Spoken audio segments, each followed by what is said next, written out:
ঠাকুরের সঙ্গে এখানকার কি তফাৎ তোদের বুঝিয়ে দেই। ঠাকুর বলেছেন, বেশ খোল বাজত, তাক তাক তাধিনা, দাগ দাগ দাধিনা, তবে বেশ হতো। খোল হলো মাটির তৈরি, কীর্তনের সময় বাজে। আর আমরা খোল বলতে কি বুঝি? বুঝি দেহ, আর বাজা মানে বুঝি আত্মিক স্ফুরণ। মহাবায়ু বল, কুণ্ডলিনী বল, যাই বল, সে সুরে বাজে। খোল বাজা বলতে আমরা বুঝি দেহের কুণ্ডলিনী জাগরণ। ঠাকুরের খোল হলো মাটির জিনিস, প্রাণহীন পদার্থ। আর আমাদের কাছে খোল মানে দেহ, প্রাণময়। ওরা বলে শ্রীখোল, আমাদের হলো এই শ্রীদেহ, যে দেহে মানুষ ভগবান হয়। কতটুকু তফাৎ হলো বাবা! এই জিনিসের অ্যাবস্ট্রাক্ট করেই ওই যৌগিক রূপ, ধর্ম ও অনুভূতি লেখা। ঠাকুর কতগুলি স্থূল জিনিসের উপমা দিচ্ছেন। যেমন একটা উদাহরণ ধর, সূর্যের কিরণ মাটিতে পড়লে একরকম, জলে পড়লে একরকম, আর আয়নায় পড়লে আর একরকম। আমি এর কি ব্যাখ্যা দিলুম? বললুম, দেখ, সূর্যের কিরণ হলো চৈতন্য, যখন দেহ ব্যাপ্ত হয়ে আছে তখন একরকম, জল হলো কারণ শরীর, তখন একরকম, আর আয়না হলো সহস্রার, যখন সহস্রারে যায় তখন আর একরকম।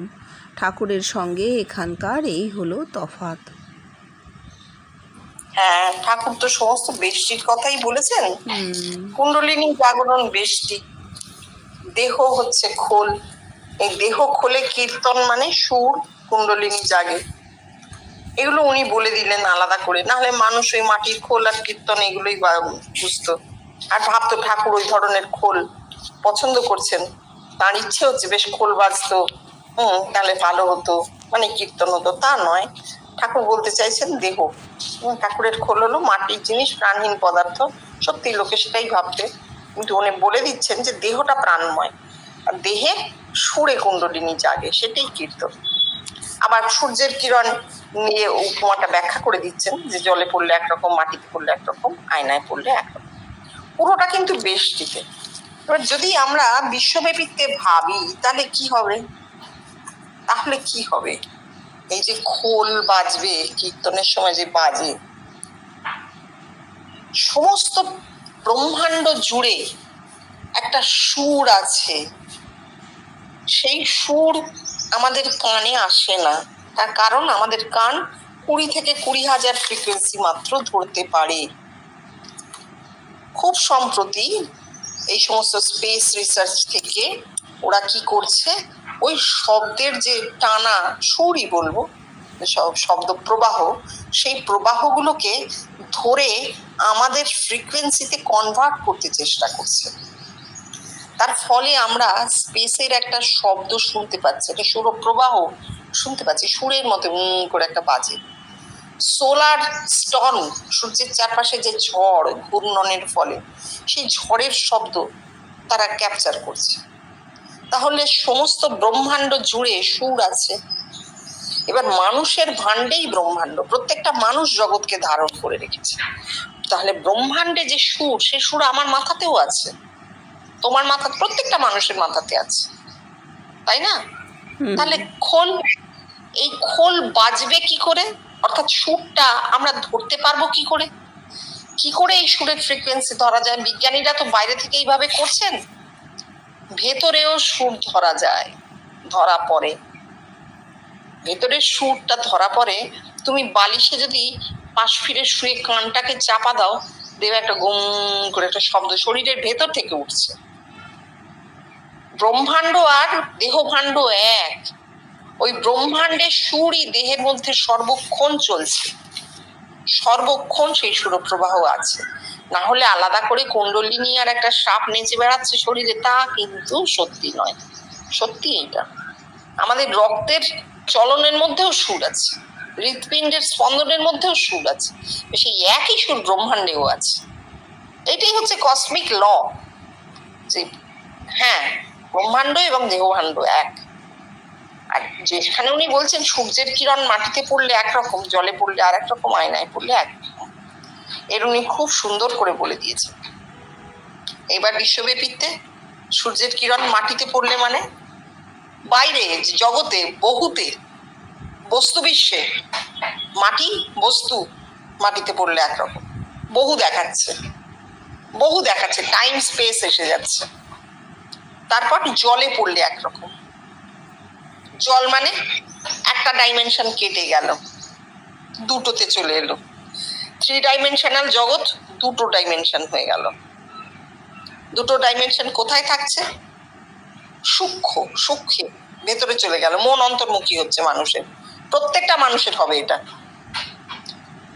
সেটা কিন্তু শক্তি বিশ্ব, 2 ডাইমেনশন শক্তি বিশ্বে থাকে। তারপর চৈতন্য, আয়নায় পড়লে একরকম। অর্থাৎ তুমি যদি মাটিতে প্রতিবিম্ব দেখতে চাও, সূর্যের আলো পড়েছে, দেখতে পাওয়া যাবে না। অর্থাৎ এই জগতে বহুর মধ্যে তুমি কোনো আত্মিক চৈতন্য দেখতে পাবে না।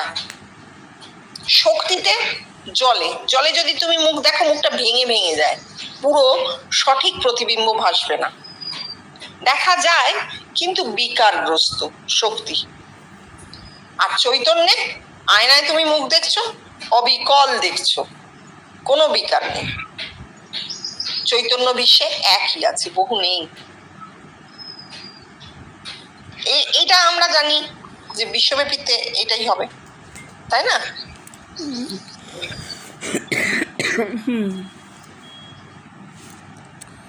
ঠাকুর মা ঠাকুরনকে তার একটা ছবি দিয়েছিলেন।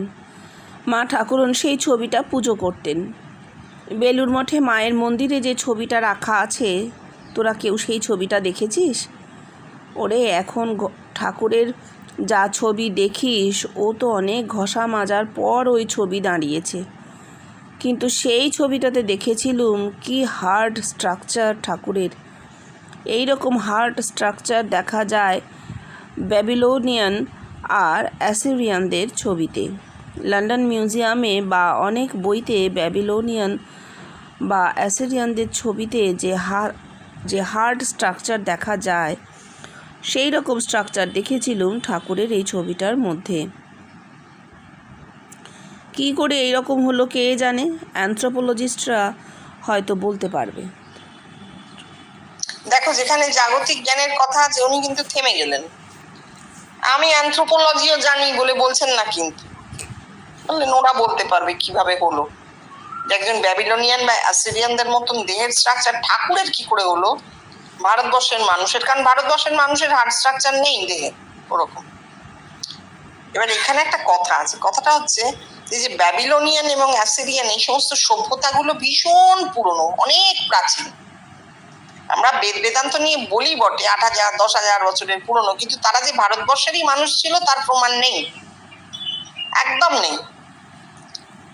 উল্টো দিকে এই যাদের কথা উনি বলছেন, বা থাকলেও আর্য সভ্যতা ছিল হচ্ছে ওই আফগানিস্তান আর ওই দিকটায়, হিন্দুকুশ ওই দিকটায়। মূল ভারতবর্ষ এই দিকটায় ছিল না, এটা সত্যিই অনার্য ভারতবর্ষ ছিল। ওই দিকটায় যে ছিল, এখনো তুমি যদি আফগানিস্তান কাবুল টাবুলের লোকেদের দেখবে চেহারা কিরকম হয়, আমাদের মতন তো হয় না তারা। তাহলে এই অ্যাসিরিয়ান ব্যাবিলনিয়ান এইসব সভ্যতা, এমনকি ইজিপশিয়ান, এইসব সভ্যতার মানুষদের কিন্তু মানে দেহের স্ট্রাকচার ভীষণ সুন্দর ছিল। আত্মিক স্ফুরণ তো আমরা পরে বুঝেছি, কিন্তু আগে বুঝতে হবে সভ্যতায় দেহটা এরকম বলিষ্ঠ হয়েছিল তাদের। নায়মাত্মা বলহীনেন লভ্য, আগে একটা এরকম বলিষ্ঠ দেহ চাই, তবে বেষ্টির সাধন কমপ্লিট হবে। অত হাজার হাজার বছরের বিবর্তনে ঠাকুরের দেহটা এখানে ওইরকম হয়ে জন্মালো, কারণ ঠাকুরের ভগবান দর্শন হবে।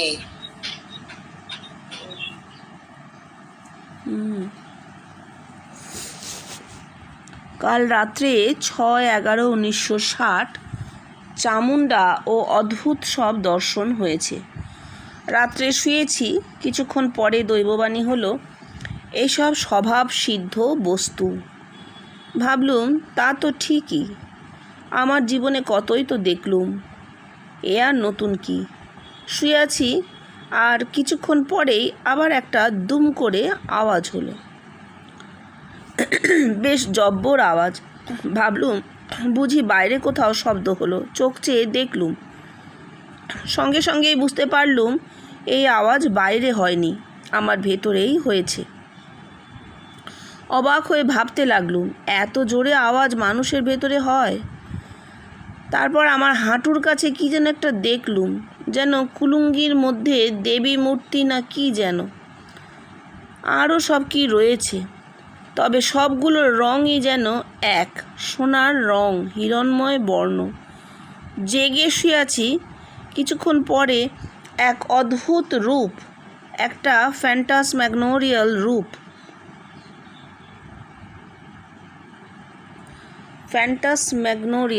রূপ, তার মাথাটা, তার শরীরের অন্য অংশ যেন রয়েছে, তবে আমার দৃষ্টি তার মুখেই আবদ্ধ ছিল। মনে হলো সেটা যেন মেয়ে ছেলের রূপ, কিন্তু তা চিন্ময় রূপ নয়, কীরকম যেন। তার বর্ণনা দিতে পারবো না, কিন্তু রং বলতে পারি।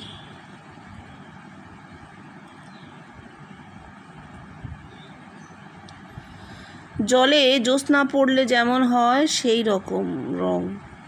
কিছুক্ষণ পরে সে দাঁতে দাঁত চেপে শুরু করলো বিকট অট্ট হাসি। অনেক রকম অনুভূতি তো হয়েছে, কিন্তু এইরকম অট্ট হাসি আর কখনো হয়নি। খুব ভয় পেয়ে গেলুম, ভাবলুম আমার দেহ ফেলে দিয়ে কি বাইরে বেরিয়ে পড়বে নাকি। বড্ড ভয় হয়েছিল। কি অট্ট হাসি, অনেকক্ষণ ধরে, যেন হায়নার হাসি। প্রথম যখন দেহ থেকে মূর্তি বেরিয়েছিল, আর যখন ঋষি দেখেছিলুম যে বলেছিল চৈতন্য শীঘ্রই অবতার হয়ে আসছে, সেই সময় মনের অবস্থা খানিকটা এই রকম হয়েছিল। তবে সে যেন এর 4 ভাগের 1 ভাগ। আমার ভেতর কেন এই জিনিস দেখলুম কেউ বলতে পারিস? জেগেই সব দেখলুম। আমার 68 বছর বয়স, এখনও এই অদ্ভুত অনুভূতি হচ্ছে। আর লোকে বলে আমার সাধন হয়ে গেছে। এখন গুটি কতক জাঁদরেল শিষ্য আর ঘরে তালা দিয়ে শহরের রং দেখে বেড়ানো।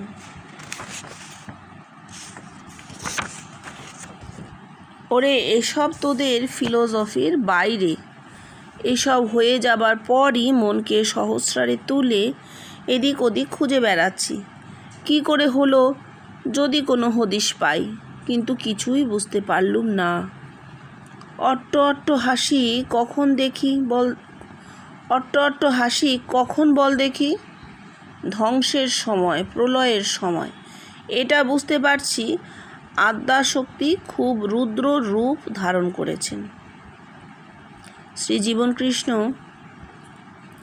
বারবার তার এই বিচিত্র অনুভূতির কথা ঘরের সকলের কাছে নিবেদন করতে থাকেন, কিন্তু কেন তার এই অনুভূতি হলো বারবার জিজ্ঞাসা করা সত্ত্বেও কেউ কিছু বলতে পারেন না।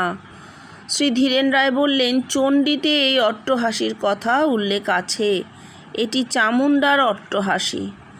পরে শ্রীজীবনকৃষ্ণ এই অনুভূতিকে চামুণ্ডার অট্টহাসি বলে উল্লেখ করতে থাকেন।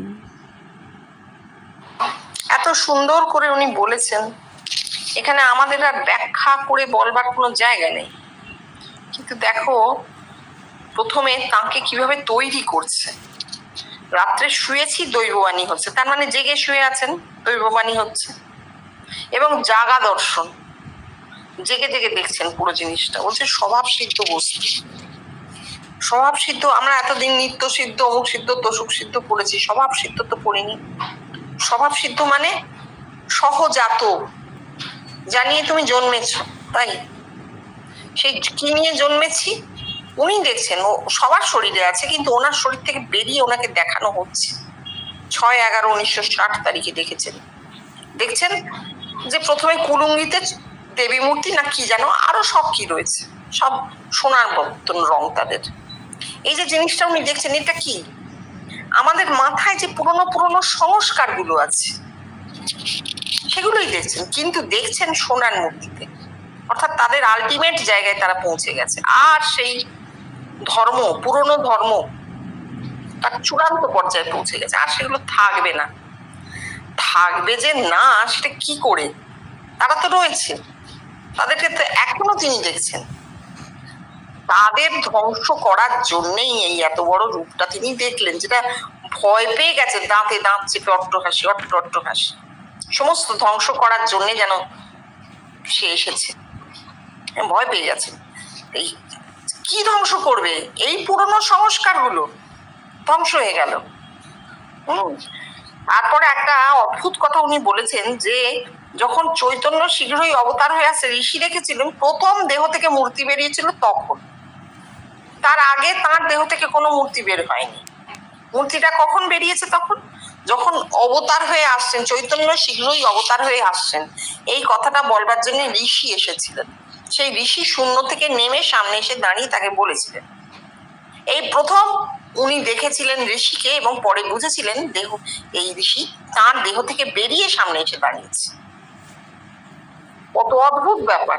এতদিন বাদে আমরা এটাও জানলাম যে এইভাবে উনি ঋষিকে দেখেছেন। ঋষিকে দেখাটা কোনো ওই স্বপ্ন দর্শন বা অনুভূতির দর্শন না, ডাহা দেহ থেকে বেরিয়ে ঋষি সামনে এসে দাঁড়িয়ে বলেছিল চৈতন্য অবতার হয়ে আসছে।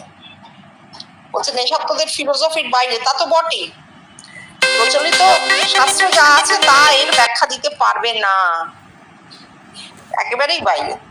আর বারবার এই কথাটা বলছেন কারণ এটা তাকে খুব এফেক্ট করেছিল। বলছেন রুদ্র রূপ ধারণ করেছে আদ্যাশক্তি। হ্যাঁ, আদ্যাশক্তি রুদ্র রূপ ধারণ করেছে। কেন? যখন কোন ভূমিকম্প হয় কি হয়, সেখানকার যত বাড়ি ঘর জিনিসপত্র সমস্ত মানুষ জন্তু জানোয়ার সব ধ্বংস হয়ে যায়, কিচ্ছু থাকে না।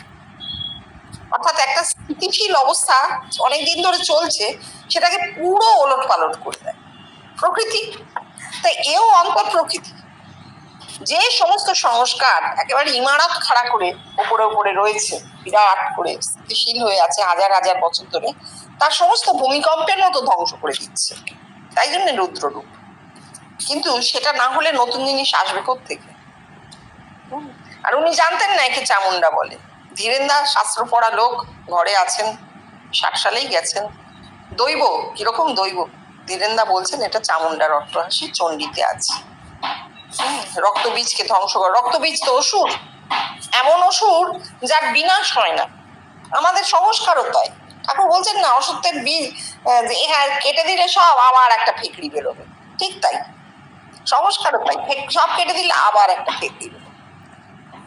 সেই জন্য রক্তবীজকে নাশ করতে কিন্তু চামুন্ডাকে দরকার হয়েছিল।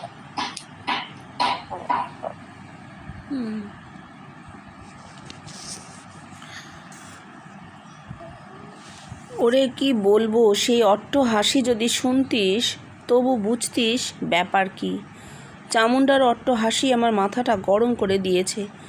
দেহটা যদি ফেটেই যায়, ব্রেন যদি সহ্য করতে নাই পারে, তাতেই বা আর করছি কি?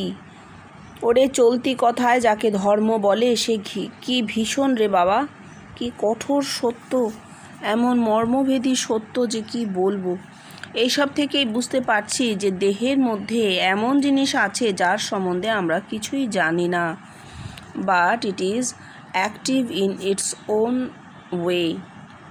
It is so much so wonderfully peculiar. হ্যাঁ, এবার উনি আস্তে আস্তে একটু শান্ত হচ্ছেন। বলছেন ব্রেন যদি প্রথমে নিজের ভয় হয়েছে না, দেহটা যদি পেটে যায়, ব্রেনটা যদি সহ্য করতে না পারে, কিন্তু তারপরেই তার মনে হচ্ছে তাতেই বা আর করছি কি, যদি হয়ও তাই করবার তো কিছু নেই। তাই বলছেন যে চলতি কথায় যাকে ধর্ম বলে, মানে প্রচলিত কথা, এই চণ্ডী চামুন্ডার ধর্ম, এই দেহের ধর্ম, আগম, সে কি কঠিন কঠোর মানুষের দেহ ফাটিয়ে দিতে পারে। ওই জন্য তার মধ্যে দিয়ে প্রকাশ হয়ে গেল। কেন? কারণ তার দেহ ফাটবে না, তার ব্রেনে এই ধারণা শক্তিটা হয়ে গেছে। তাই ধ্বংসের ধারণাটাও কিন্তু তার মধ্যে দিয়ে হলো। আর একটি দেহেও হবে না, একটি দেহেতেও হবে না, কারণ আর অন্য কোনো দেহ এটা নিতেই পারবে না। এর মানে সহস্র ভাগের এক ভাগও নিতে পারবে না। তাই জন্যই ওর মধ্যে দিয়ে হলো যে বেশটি শেষ হবে, বেশিটা প্রচলিত সংস্কার শেষ হচ্ছে, বেশটি শেষ হচ্ছে, সেটা ওর মধ্যে দিয়ে হলো। এটা তো ধ্বংসই, এটা তো ধ্বংসই, বেশি ধ্বংস হয়ে যাচ্ছে। ও অদ্ভুত ব্যাপার। আজ 18/11/1960 একটা বিচার মনে উঠেছে। পুরাণের অবতার কি তা আমি দেখেছি। গীতার পার্থসারথী মূর্তি আমার দেহ থেকে বেরিয়েছিল। উপনিষদের ইউনিভার্সাল সেলফ কি তা তোরা আমাকে বুঝিয়েছিস। আবার আমিও দেখেছি। আচ্ছা, চণ্ডীর কোনো কথা তোরা কখনো আমার কাছ থেকে শুনেছিস কি? না, কখনো শুনিসনি। কেবল একবার জন্মাষ্টমীর দিন, সে তখন আমি 2nd ক্লাসে পড়ি, বাড়িতে চণ্ডী পড়েছিলুম। সে কথা গল্পের ছলে কখনো কখনো বলেছি, কিন্তু চণ্ডীর কোনো কথা কখনো ব্যাখ্যা করেছি বলে মনে পড়ে না। ওরে, ওই চামুণ্ডা মূর্তি আমি কেন দেখলাম? পুরাণের অবতার, গীতার পার্থসারথী, উপনিষদের ইউনিভার্সাল সেলফ আর চণ্ডীর চামুণ্ডা মূর্তি আমার ভেতর ফুটলো কেন? তোরা কিছু বলতে পারিস? হ্যাঁ, বলতে পারা যাবে তো। পুরাণের অবতার দেখানো হলো, পার্থসারথী কোথায় বসলো? হাঁটুতে। তার দেহের তুলনায় সেই মূর্তি কত ছোট। তাহলে পুরাণের অবতার কত ক্ষুদ্র দেখানো হলো। তারও পরে উনি দেখেছিলেন কৃষ্ণ অর্জুন পায়ের কাছে বসে আছে, আরো নত হয়ে গেছে, এক এক করে বেরিয়ে যাচ্ছে। তারপর বলছেন উপনিষদের ইউনিভার্সাল সেলফ, মানে ইউনিভার্সাল সেলফ আর ইন্ডিভিজুয়াল সেলফ হচ্ছে একা মানুষ। লাহম ইউনিভার্সাল ম্যান, বিশ্ব মানব। সেই বিশ্ব মানব কেমন মানুষ তাকে বলেছে, জানিয়েছে। তার রূপটা নিজেদের ভেতরে দেখে তাকে জানিয়েছে যে আপনি বিশ্ব মানব, তাই আমরা বিশ্বের মানুষ আপনাকে দেখছি। এগুলো সব পরপর হলো। তারপরেতেও চণ্ডীর চামুণ্ডা মূর্তি কেন ফুটলো? যে যখন ইউনিভার্সাল সেলফ ফুটে গেছে, তারপরেও চামুণ্ডা মূর্তি কেন ফুটলো? তার কারণ হচ্ছে মানুষের মধ্যে ইউনিভার্সাল সেলফের বিকাশ হলেও তার ইন্ডিভিজুয়াল সেলফ যেতে চায় না। ঠাকুর বলছেন না, আমার আমিটা যায় না, আমি কিছুতেই যেতে চায় না। এই আমি যেতে চায় না বলেই চণ্ডীর চামুণ্ডা মূর্তি তিনি দেখলেন। জগতে যত মানুষ আছে তাদের মধ্যে এই ইন্ডিভিজুয়াল সেলফ, আগমের সাধন, বেষ্টির অনুভূতি ধ্বংস হয়ে যাবে, আর থাকবে না। আমি সেদিনও শুনছিলাম পাঠে, বলছে আমরা যখন দেবদেবীর মূর্তি দেখি, ষষ্ঠ ভূমির দর্শন, এই যে কথাগুলো, এই কথাগুলো আজকাল নিতে কষ্ট হয়, ভীষণ নিতে কষ্ট হয়। না, কোনো দেবদেবীর মূর্তি আর কেউ দেখবে না, মানুষকে দেখবে। জীবন কৃষ্ণ এক জায়গায় এতে কি বলে, রিলিজিয়ান অ্যান্ড রিয়ালাইজেশনে বলছেন যে একজন ইহুদি সে মোজেসকে সচ্চিদানন্দ গুরু হিসেবে পাবে, একজন খ্রিস্টান জেসাসকে পাবে, একজন মুসলমান মোহাম্মদকে পাবে, একজন হিন্দু সে চৈতন্যকে পাবে, কি আর কাউকে পাবে। তাহলে এতগুলো ভেদ, স্থান কাল ভেদে মানুষ যেরকম প্রচলিত ধর্ম তৈরি করেছে, ঠিক সেই রকম প্রবক্তাদেরকে সচ্চিদানন্দ গুরু হিসেবে পাওয়া হবে, তাদের রূপটা ফুটবে। তারা তো মাথা ফুটো করে ঢুকবে না, তাদের রূপটা হচ্ছে তাদের সংস্কারটা। যখন আমি মোহাম্মদকে দেখছি তখন মোহাম্মদের সংস্কার আমার মধ্যে ফুটছে, তাই নয় কি? এক তো হচ্ছে না। এক হচ্ছে কি, সচ্চিদানন্দ গুরু সর্বকালে সর্বক্ষেত্রে এক হবেন, এটাই হওয়া উচিত ছিল।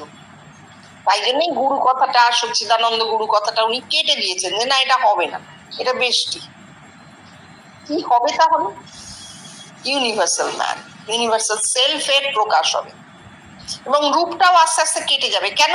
কারণ রূপটা না কাটলে আমরা এই রূপটাকেও ধরে রাখবো, ওটাও একটা সংস্কার হয়ে দাঁড়াবে একটা সময়ের পরে। সেই জন্য উনি ওটাও কেটে দিয়েছেন। এই জন্যই চণ্ডী চামুণ্ডা মূর্তি দেখা হয়েছে, যে এগুলো কিচ্ছু থাকবে না, কোনো দেবদেবীর মূর্তি তুমি আর দেখবে না। দেখলে সেটা তোমার হ্যালুসিনেশন, নেবে না, জগৎ নেবে না।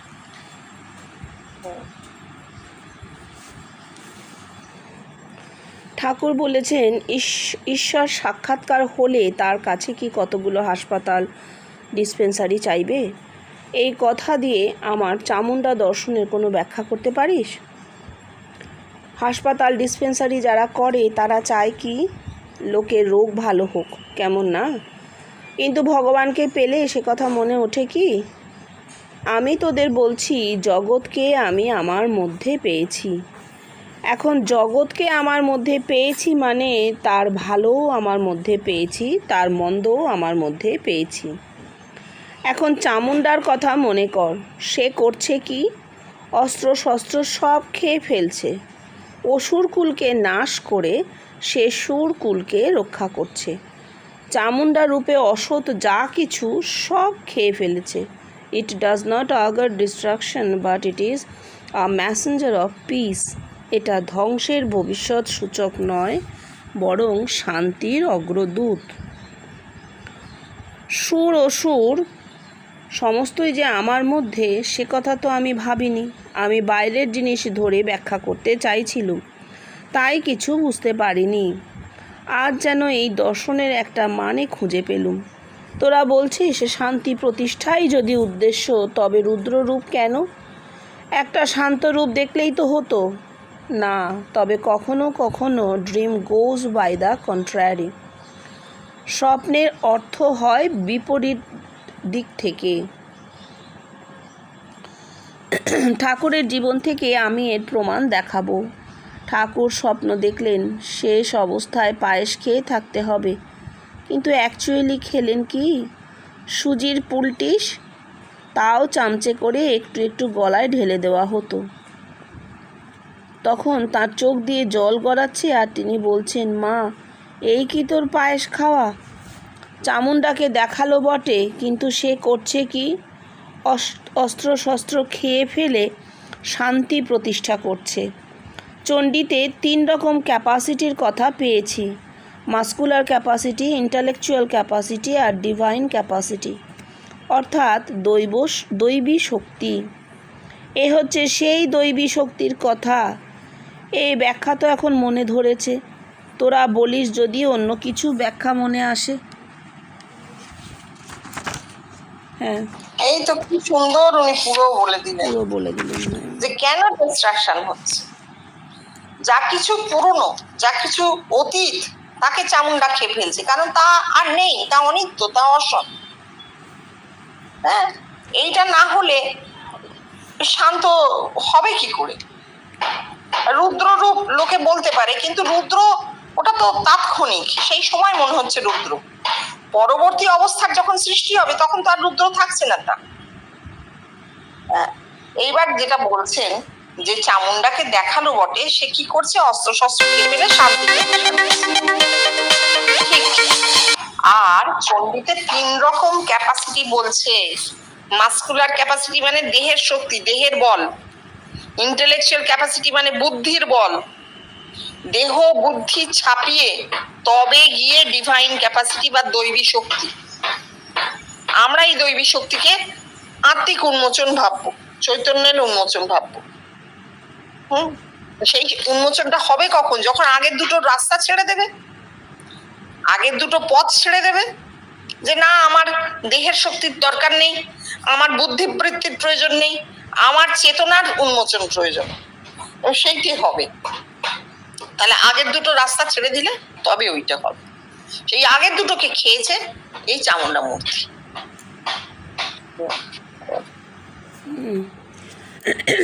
আমাকে কতটুকু বুঝেছিস তোরা? তোদের মাথায় ঢোকে না কেন? প্রথমত হচ্ছে সংস্কার। মন সংস্কার আচ্ছন্ন হয়ে আছে, নতুন কোনো জিনিস মাথায় ঢুকতে চায় না। কিন্তু এটা বুঝিস না কেন যে এর সঙ্গে পুরনো জিনিসের কোনো সম্বন্ধ নেই। তারপর হচ্ছে স্মৃতিশক্তি। কিছু মনে থাকে না। স্মৃতিশক্তি বলতে আমি উইক ব্রেন পাওয়ার মিন করছি, দুর্বল মেধা শক্তি। মানুষের শরীরে কত রকম উইকনেসই যে আছে। এই উইক ব্রেন পাওয়ার হেরিডিটি থেকেও হয়। কিন্তু তা বলে আমি কামিনী কাঞ্চন ত্যাগ বলছি না, ওইসব নয়, ও অন্য জিনিস। তবুও দেখ, কোনো কিছুই তো মানছে না, দেহ ফুঁড়ে উঠছে। ঋষিদের যুগে বোধহয় আবার ফিরে গিয়েছে, ঋষিদের যুগ বোধহয় আবার ফিরে এসেছে। হ্যাঁ, দ্বৈতবাদকে উনি উচ্ছেদ করেছেন, এতবার বলেছেন যে এটা দ্বৈতবাদ মিথ্যে, ভক্তি দিয়ে কিছু হবে না। তার কারণটা কি? ভক্তি আমাদেরকে ব্লক করে দেয়, আটকে দেয়। আর এগোতে দেয় না, মাথাটাকে এগোতে দেয় না।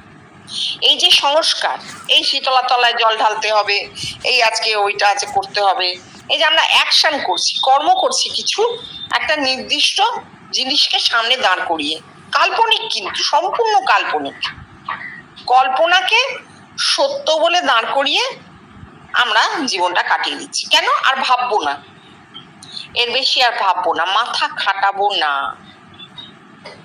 কেন পুজো করছি এটা এই প্রশ্ন করা যাবে না। পুজো করতে হয়, বাজে কথা বলো না, নাও এই করো, প্রণাম করো, এই তো কথা। আমরা জীবন কৃষ্ণের কাছে গিয়ে প্রথম দেখলাম প্রণাম করা যাবে না, কেউ কাউকে প্রণাম করবে না। প্রণাম কিসের? এই যে অদ্ভুত জিনিসগুলো ওনার জীবন দিয়ে উনি একটু একটু করে চুইয়ে চুইয়ে খাইয়েছেন, তা সত্ত্বেও উনি বলছেন তোদের কেন মাথায় ঢোকে না বলতো? অর্থাৎ সামনের লোকগুলো যারা বসে আছে তাদের মনে সংস্কার, তাদের মনে কিসের সংস্কার? তারা ঠাকুরকে ভালোবাসে এবং তারা শুনেছে যে অমুক জায়গায় একজন আছেন, তিনি একদম ঠাকুরেরই মতো। এই ভক্তি থেকে তারা এসেছে, সংস্কার তো যাচ্ছে না। সংস্কার আটকে দেবে, ভক্তি আটকে দেবে, যুক্তিকে দাঁড়াতে দেয় না।